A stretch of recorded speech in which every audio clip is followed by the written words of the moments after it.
I just bought a 267 V8 off of Marketplace for $40.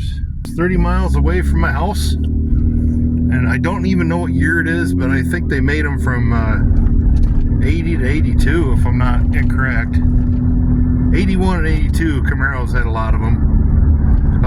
This is the least desirable Chevrolet V8 small block. Just what's entertaining about them is that they make all the right noises.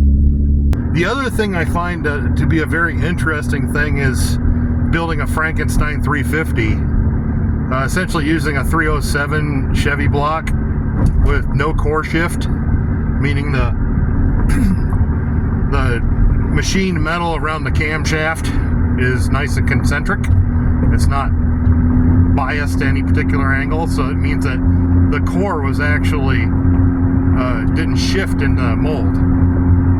Take a 307 block, bore it 1/8 of an inch over 125 thousandths, and use this pistons and rods and crankshaft out of this 267, and then that equals a 350. You could use stock 350 pistons, which not a lot of people want standard 350 pistons, so those would probably be cheap too.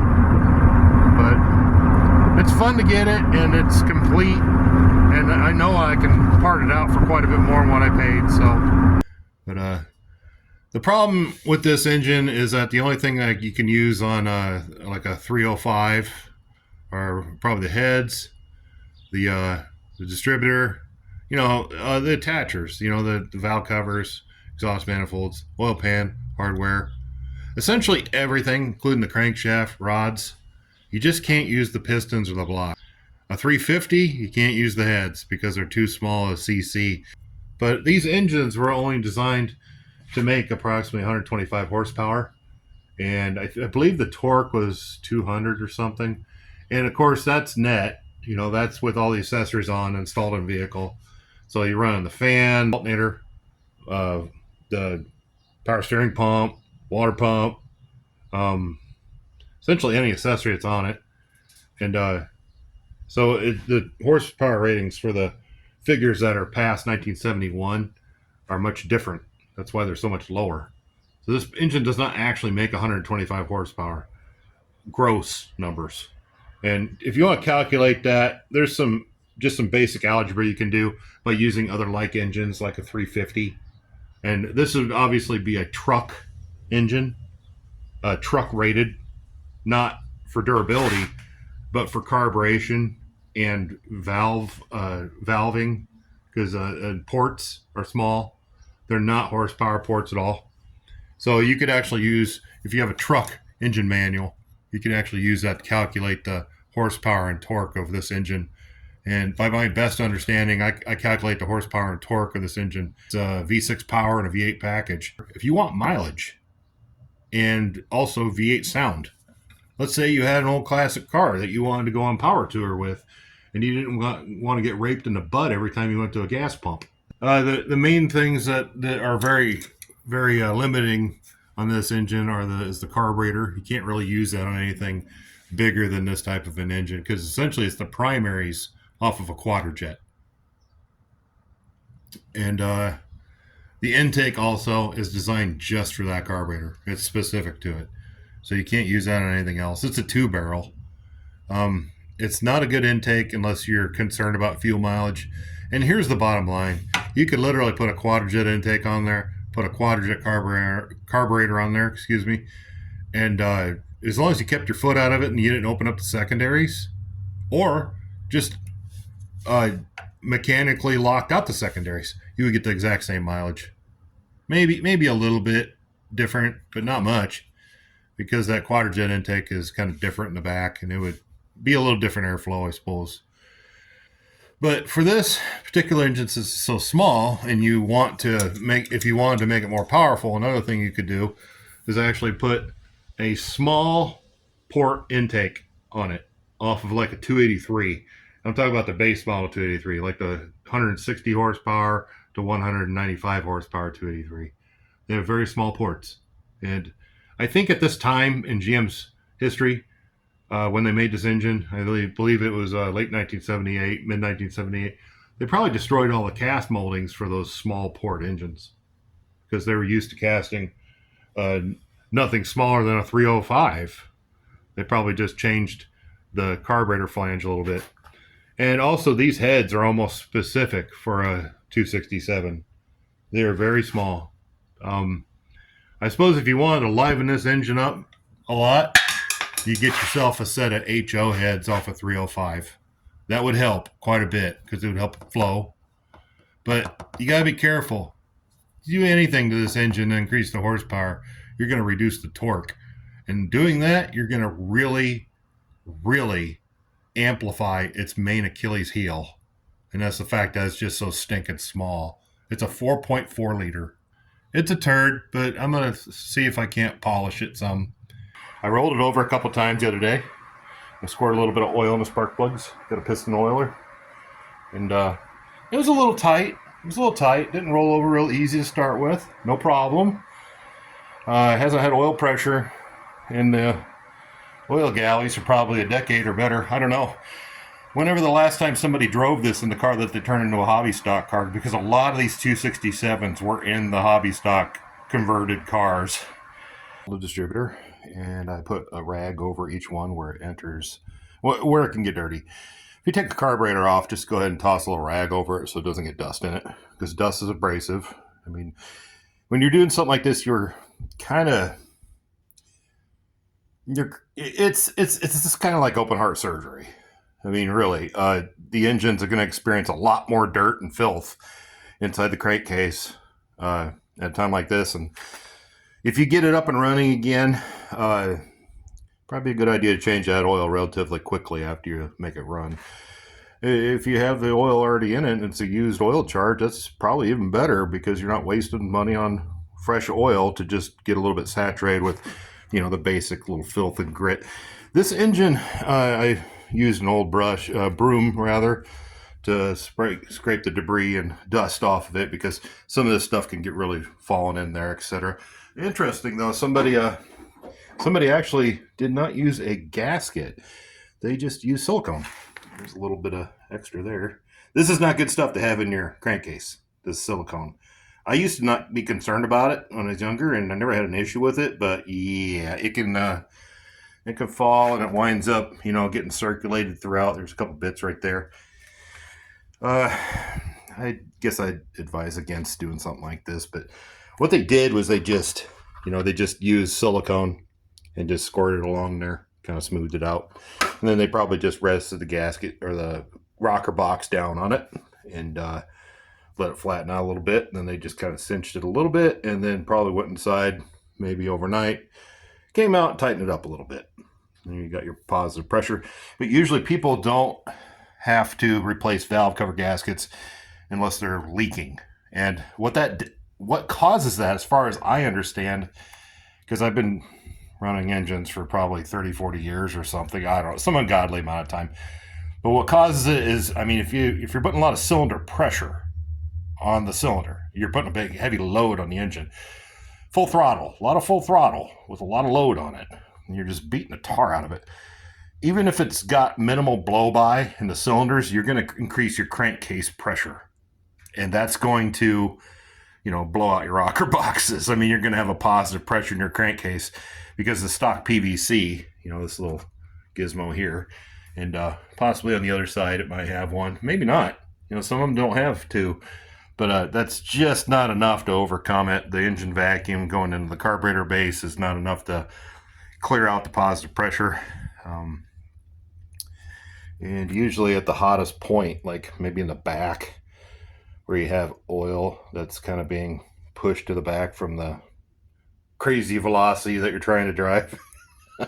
You got G-forces and all the oil is kind of going to the back of the rocker boxes, or the head valley here before it returns.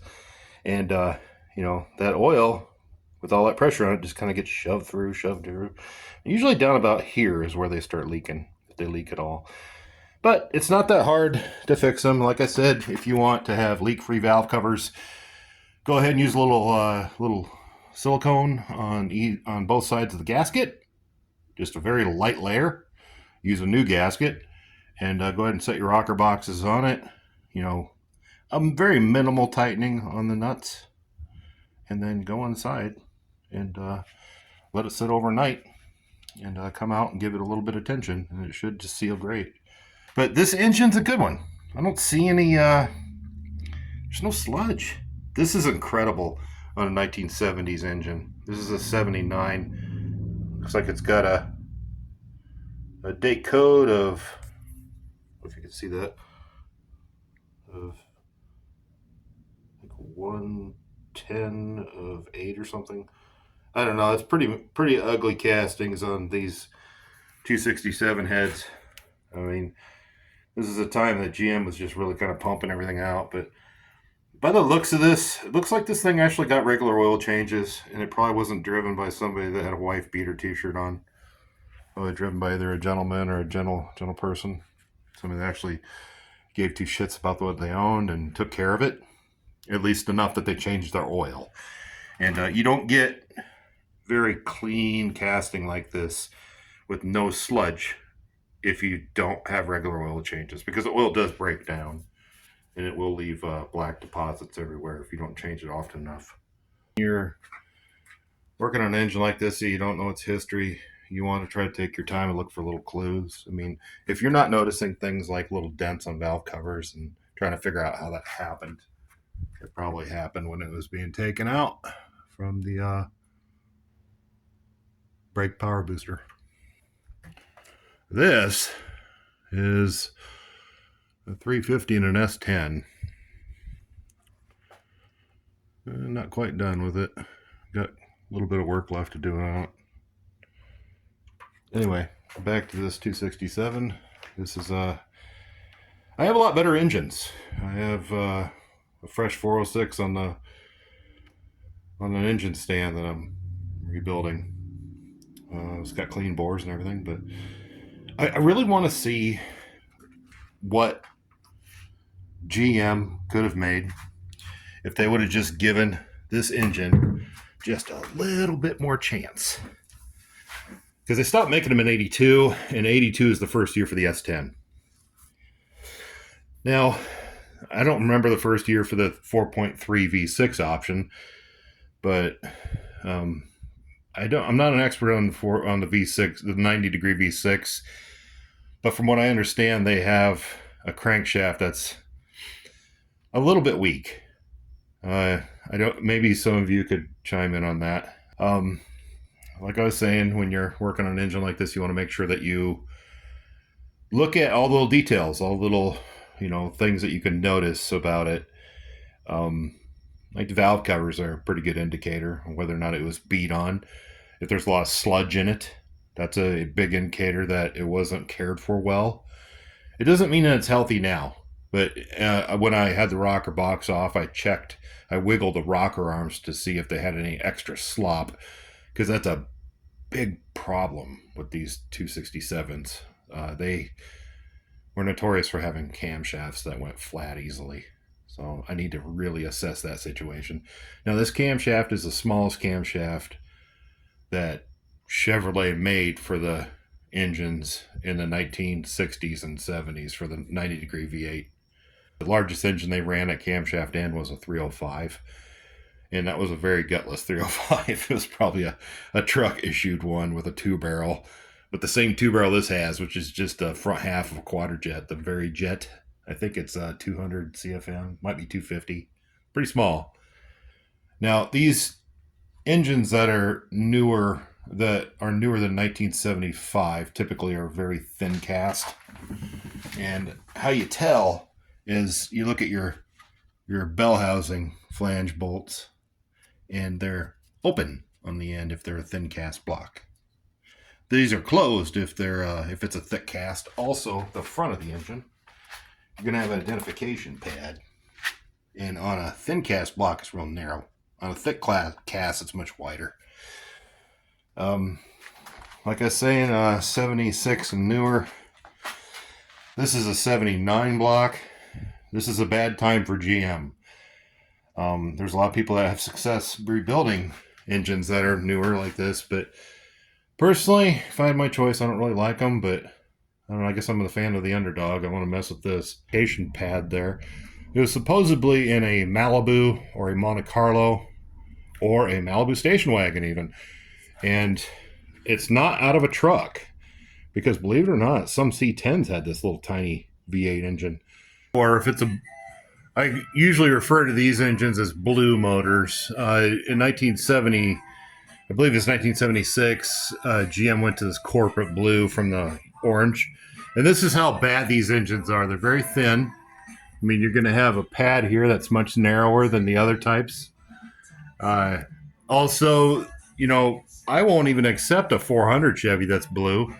I know a lot of you out there probably build them and you're fine with it, but I'm looking for an older core because they're better quality, they're thicker. Another thing you want to pay attention to when you're looking for a core is the heads. These are thin cast heads, and you can tell because they're scalloped. They're a little bit bigger out where the plugs are. They're scalloped in. Those are thin heads. And obviously, if you have a third bolt hole right here, they're definitely thin heads. Unless it's a Hencho in Mexico engine. They made those in Mexico. They're a Target Master 350, and they usually have that third bolt hole. And it's so that they can run those exhaust manifolds that were on the funny sweep down type. This passenger side exhaust manifold, this bolt is spaced out too far to actually contact that bolt hole, and they sweep back. But I guess a person could run this one. This is the driver's side, and that's the only one that's really a big problem. I guess a person could run a different exhaust manifold on the other side. Never really thought too much about it. Although I did hear back in the 80s when people were doing Vega conversions, back in the old days, they were putting V8s in Vegas. They went ahead and they used, I think, 2 different exhaust manifolds off 2 different applications. I think one of them was a center dump and one of them was another one. I don't remember. But some interesting history. Differences of opinions on which core to choose from an engine line. This particular one was made from late 1978, I believe, all the way up until possibly late 1981, since it was 79 to 82. I personally feel that the early engines might have actually had a little bit more safety built into the castings. Likely they wouldn't try to get away with things, and they already knew what they could. They didn't already know what they could get away with. So they might have built them just a little bit better. This particular engine was cast in late 1978, and I believe it was pretty much cast in the same theme as the 262 or the 305.